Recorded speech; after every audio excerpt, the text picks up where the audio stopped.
Nandito na tayo sa pabahay ni Pugang Biyahero. Ayan guys. Ayan na yung guys yung pabahay ni Pugang Biyahero dito sa UAE. Ayan. Yung mga basher dyan ha. Ayan oh.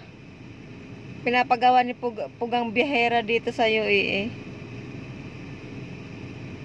Kung sabihin gaya kami, marunong din kaming gumaya ng video, no? Marunong din kaming gumawa ng video, no? Yung pabahay, oh. Ah. Yan ang pabahay ni Pugang. Laki pala ng bahay, no? Yan. Makbul and Brothers Build Construction. Ang galing.